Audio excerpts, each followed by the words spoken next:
It was the 1970s in Argentina, and a military dictatorship had taken over the country. The Jesuit order was led by a well-educated priest named Jorge, who was held in high esteem by the heads of the military regime.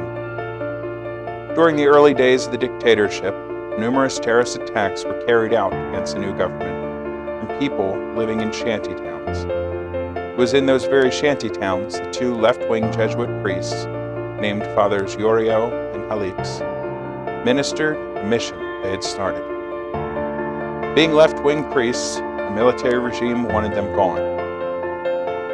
Rumors have surrounded what happened next, but Jorge was accused of giving up the two clerics in order to save the people and the Jesuit order itself. Jorge dismissed the two priests from the Jesuit order because of their defiance of Jorge's authority as the head of the Jesuit order.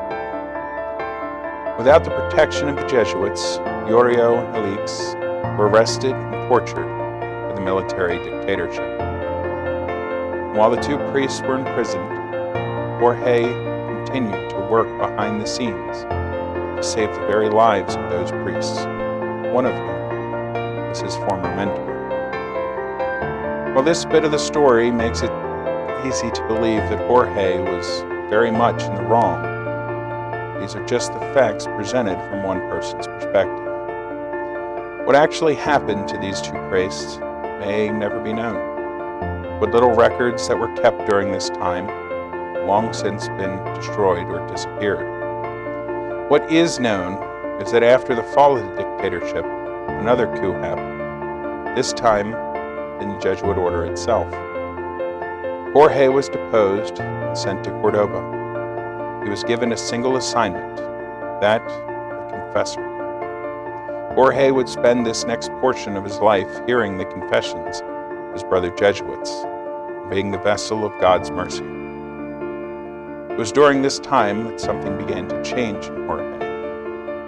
No longer did he feel a strict adherence to the letter of the law, but Jorge himself began to feel the mercy he was giving each day to those coming to confession. Jorge changed from a very conservative priest to one that sought the good in all people, and one that preached on the need of love and mercy for all of God's people.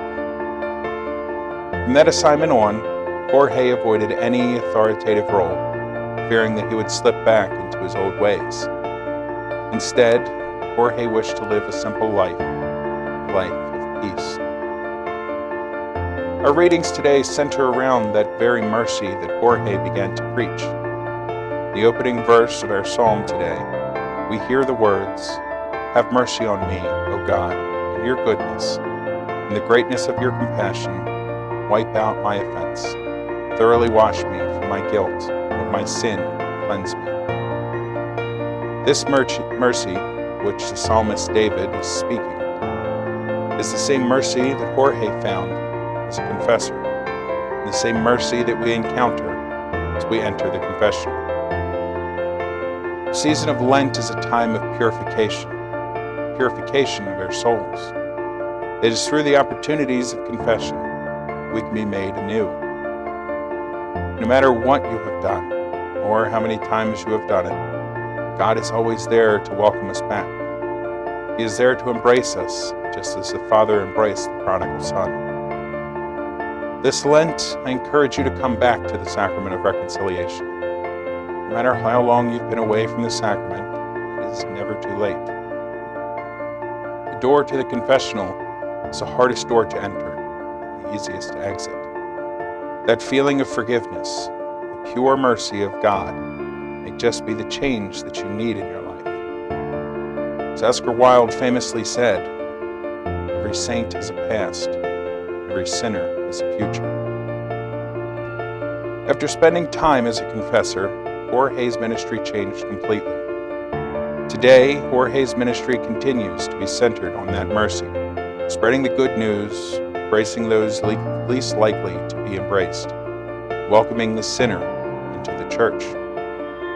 And while he never sought leadership again, when it was presented to him, He chose to dedicate his new ministry to a saint known for peace and mercy. It was this reason that he took the name Pope Francis.